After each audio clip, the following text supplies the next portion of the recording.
Hello, I'm Joan Derry, and I'm interested in healthy attitudes. I'm interested in our inner being and how we can foster the various qualities, internal qualities. I'm also interested in issues regarding global cooperation as well as understanding. I'm a teacher with the Brahma Kumaris World Spiritual University, and this university is a non-governmental, non-profit organization with the United Nations. We teach to various cultures, various faiths, various people from various backgrounds all around the world. We have 1,800 centers in 64 different countries. We teach issues about our inner being and about our various qualities, such as love, serenity, peace, those kinds of issues.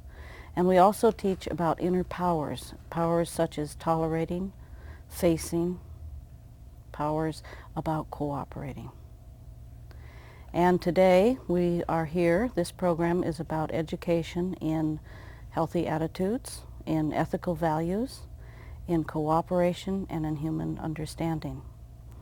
Our university teaches RAJYOGA meditation, and this meditation is about using the mind and focusing your attention towards positive means. And today we have with us Sister Denise, who is the director of the Brahma Kumaris World Spiritual University in Los Angeles. And I'd like to welcome her. And do you have anything that you'd like to add? Thank you. It's good to be here. I think that I'd like to add that the university provides teaching free to everyone, and that's every day. People can come to the centers for space where they can meditate, and they can get teachings and training in as you were saying, the different human values. And sometimes there are times that are quite critical where we need to have an environment like that to help us through some of the stresses that we're encountering now. We find ourselves at this time at war, and there is a tremendous wide reaction that people are having. For some people, this is the first time in their generation that this is going on. And some people are supporting it, some people are worried, some people are concerned, some people are in fear, some people have extreme anger, and some people are in panic. And I thought maybe we should address these issues of fear and panic and where they come from and how we can cope with them and what they are, how we can deal with them. Very, very important. I think that the feelings that people have change as the time goes by. Probably the initial feelings that most people felt was a kind of numbness. Many people were saying they felt stunned. And then the more active type of reaction sets in. It all depends on the background foundation that a person has. And if an individual has at their disposal a depth and a foundation of stability and of equilibrium, and it's something that they cultivate as a regular part of their sense of who they are, then it becomes much more manageable. But this is not the case for a lot of people. Our culture and our training in our education system doesn't on the whole foster this kind of inner foundation. And this is one of the things that I think the university seeks to redress and help to provide to people, because when you don't have this, then there is much more easily a tendency to just pick up from wherever in the surroundings whatever is going on, so that depending who you're around, whatever their reaction is, you will take that on, and that will be your reaction too. In other words, it's not really coming from yourself, because there isn't necessarily anything there that you can really touch base with and really strictly relate to. So that's one thing, and this is where the going out into the streets and kind of doing what everybody else is doing and trying to stop it and make it go away. But we really need to deal with this thing from much more of an inner place. We have to recognize that when externally there's a lot of disturbance, there's a lot of violence, there's a lot of potential for rash, reactive behavior, we get swept away by that and we contribute to it.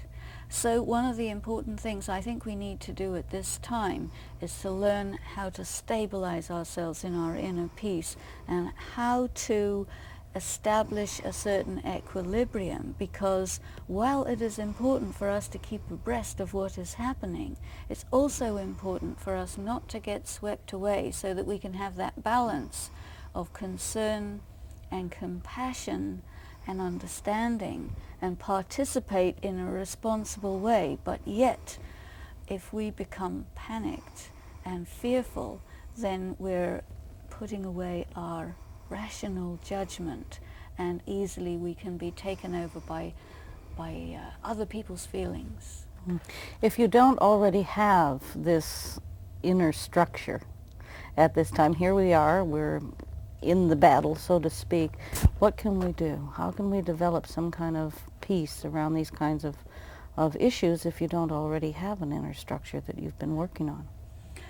Well, I think the first thing we have to do is to take out time where we actually distance ourselves from what's going on, which means literally taking ourselves away from it.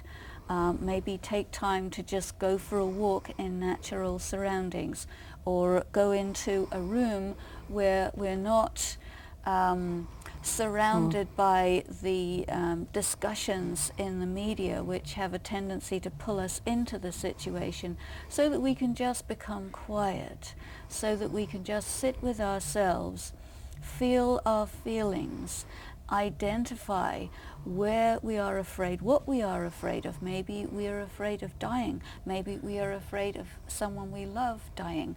Maybe we get upset to understand about other people being in pain. And we need to be able to identify those, and then we need to pull back and know that the essential, basic human quality is a quality of peace, so that we can connect ourselves with that and then try to have a certain amount of detachment and be a bit of an observer and watch, so that we can see what is going on and feel who we are distinct from what is going on, then involve ourselves coming from the deepest, truest place within our own selves. It seems to me that if we detach and if we appear peaceful, it doesn't appear like we're avoiding the entire issue. And this is the first time that people have been able to watch such a thing on television. I mean, what did you do in that case? It's an opportunity as well. It is very extraordinary, because usually we associate this kind of action with fiction, with movies. And here we are now observing things that are real, with real people on the ends of the weapons and so on, and real repercussions happening. So that while part of it is going on the television, there's another whole part of it that is going on, I mean, in a very real way all around us. And it is very important for us to keep balance. We need to be aware that it's real, and at the same time we need to tell ourselves very clearly that while it is happening, it's also important for me to retain my tranquility, because I need to be able to take care of myself behind all this. After all, as individuals, the overwhelming quantity of people who are affected by these things are not directly the cause of these. And we have to remember that I did not cause this, and I cannot really do all that much about it while it is going on. Of course, cumulatively, everyone has their power of their decision, but in the moment, it's important for me to be able to maintain an attitude of love and compassion. Because if I get caught up in the passion of it, then I am contributing to the chaos. And it is a possibility for an individual human being, by their detachment, to contribute the spiritual element. And after all, in times of war, the leaders are seen to be consulting with the spiritual leaders on that side of it. And as individuals, it is a very important part of our own responsibility to make sure that we are also connected with our own spirituality, and that we can also exude the feeling of dispassion and peace without singling out individuals as worthy of hatred or other negative feelings coming from us. Otherwise, we are contributing to the chaos, not to the solution. It seems easy to say, but with all that uncertainty and violence around, and still without the practice, it seems like an awesome task to try to all of a sudden be calm. But then again, sometimes in these situations that's the time that you get to practice, and you get to find out really what you're made of. How about people that have relatives and people involved in this particular crisis? What kind of thing would you have to offer them with all the worry and concern that they have? Again, our thoughts reach. And if we are panicked, if we are in anxiety, then that's what's going to reach our loved ones over there. And so one of the things that we need to do is to support one another in the attitude of sending the feelings, the vibrations, the thoughts of courage, of being true to our human values, because war provokes cruelty, unreasonable cruelty, and it's very important for us to have the ability to restrain ourselves from any kind of feelings of cruelty and violence ourselves, so that we're able to put out these feelings of courage and compassion and peace. Because if we can fill the atmosphere with these things, then it allows reason to prevail. And in circumstances of war, reason disappears very, very quickly. You know, people wonder where this is all leading us, where this is leading us to, and what's going to happen to our future generations, because war today is nuclear. It is not the same kind of war. This is a war that has never been fought before. It's new. What are we going to leave our future generations? There are elements of the war that are totally new. This kind of high-tech war is very different, but at the same time, many of the things that are the age-old aspects of war are there. I think what we have to face is hardship. We have to face death. We have to face the mutilation, not only to the physical body, but also to the psyche. It is very, very upsetting to the human being to have to do these things and to have to observe these things and participate in these things. And it is very important for us to recognize that if we pull ourselves back, if we detach, if we become careful every day to take time to nurture our spirit and have quiet time and really make sure that we maintain the highest attitudes and values within our own thinking, that this will carry us through. And we need to give this as a legacy to the next generation, because this gives the seeds of hope, this gives the seeds of the integrity and the uprightness that allows people to live together, recognizing their differences, understanding one another, and sharing the world and living in cooperation. You know, since time began, in all the history books, you've always heard of people going into battle and saying, I have God on my side, or people believe in a higher power, a God, whatever your belief system is. Everybody takes that spirituality or that spiritual belief into war with them and hope that whatever that being or that source or that force is on their side. What do you do? I mean, what do you do? Whose side? What? Where is God in all of this? Very, very interesting question, and perplexing question for many people, because naturally when you're fighting because you believe that your cause is just and God would stand for justice.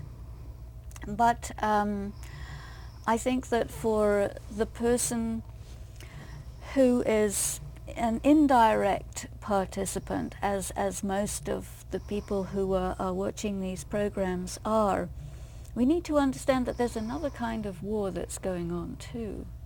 It's much more quiet, it's much more subtle. It's an ongoing war, and it doesn't get reported in the media.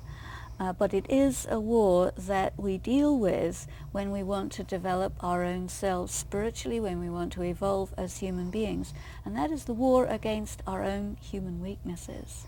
And I suppose you could say that the outbreak of war is the most extreme version and expression of human fallibility and human weakness and human inability to manage with one another.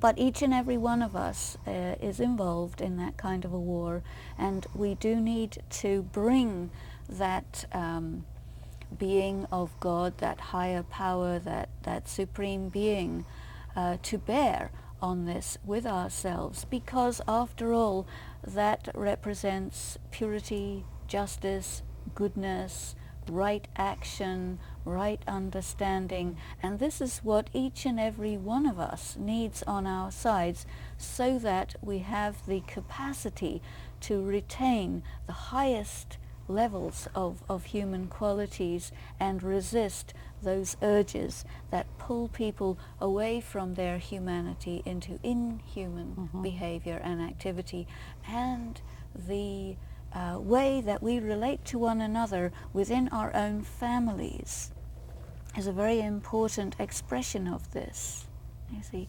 And this is our practical battlefield, our own home, our own immediate environment, because there are times when we do get into conflict with one another, and we need to understand how to relate with one another such that we can settle our differences intelligently, amicably, properly, and there's an education and an art and a skill that we all need to learn here. Oftentimes when I've gone into a particular battle, a personal, trying to get personal courage or some kind of a personal struggle, and I feel myself going into battle, I always feel that my higher power is there. There's a sense of that, and yet they call this a holy war.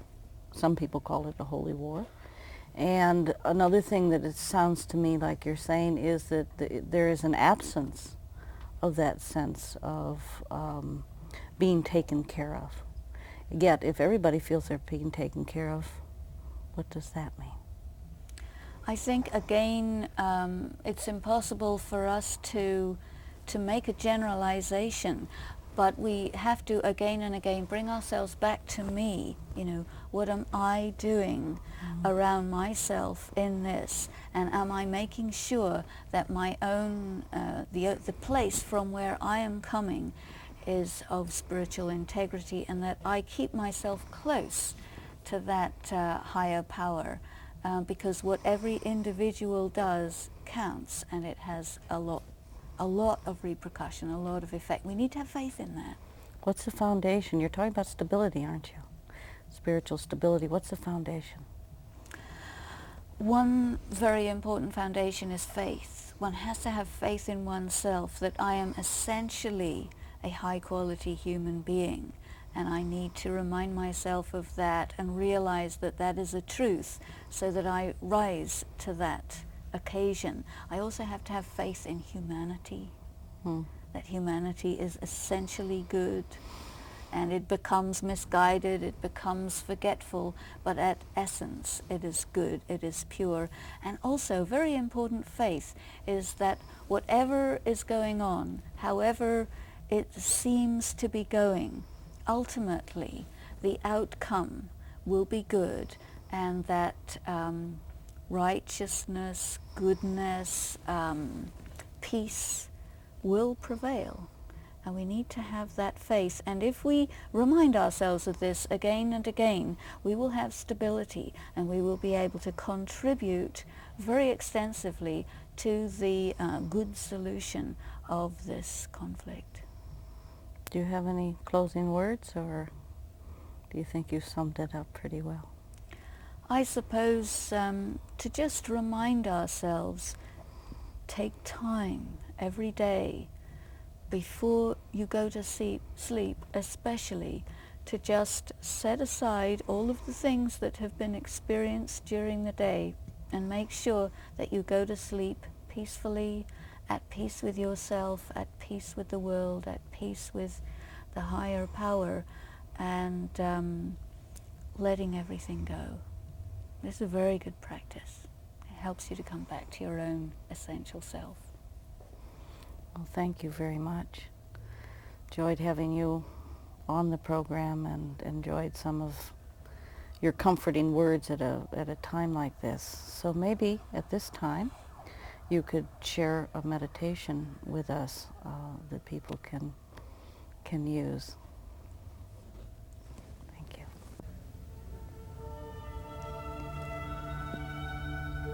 First of all, in meditation, I must take the time to turn myself within.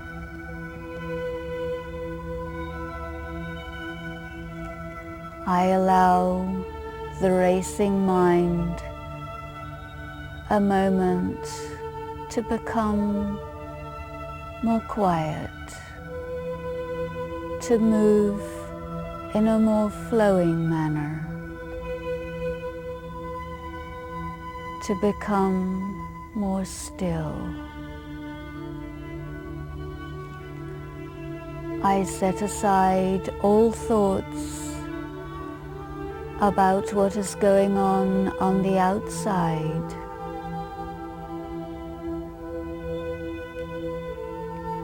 And I let myself be close to my essence, my original, pure stage of being.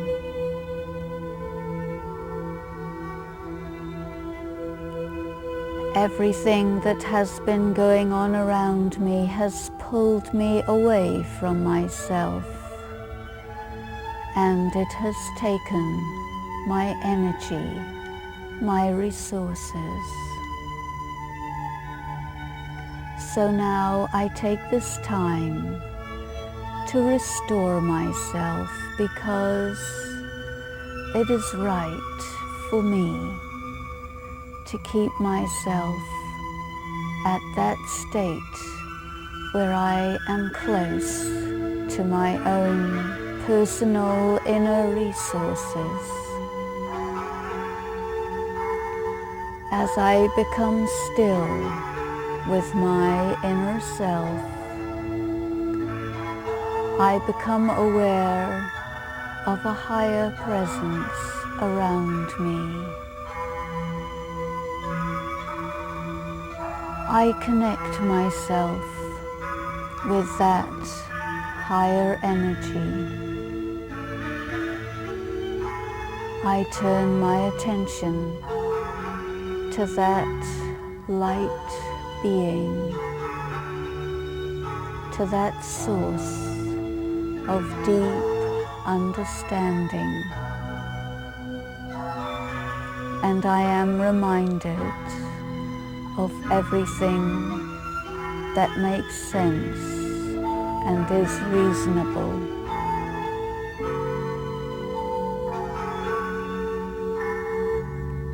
I experience an inflow into myself,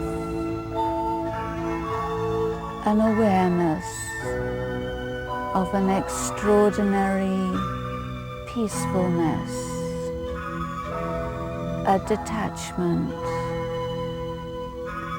and I feel I am filled with spiritual strength.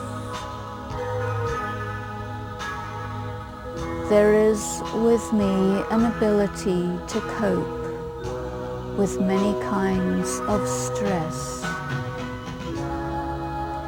It is filling into me and becoming part of me. And I feel that I have that at my disposal. I am not knocked off my balance. And I feel within myself the power to project strong and purposeful thoughts. My thought reaches across the miles, transcending the barriers of time and space. I am able to spread peace around myself and to whomever I choose.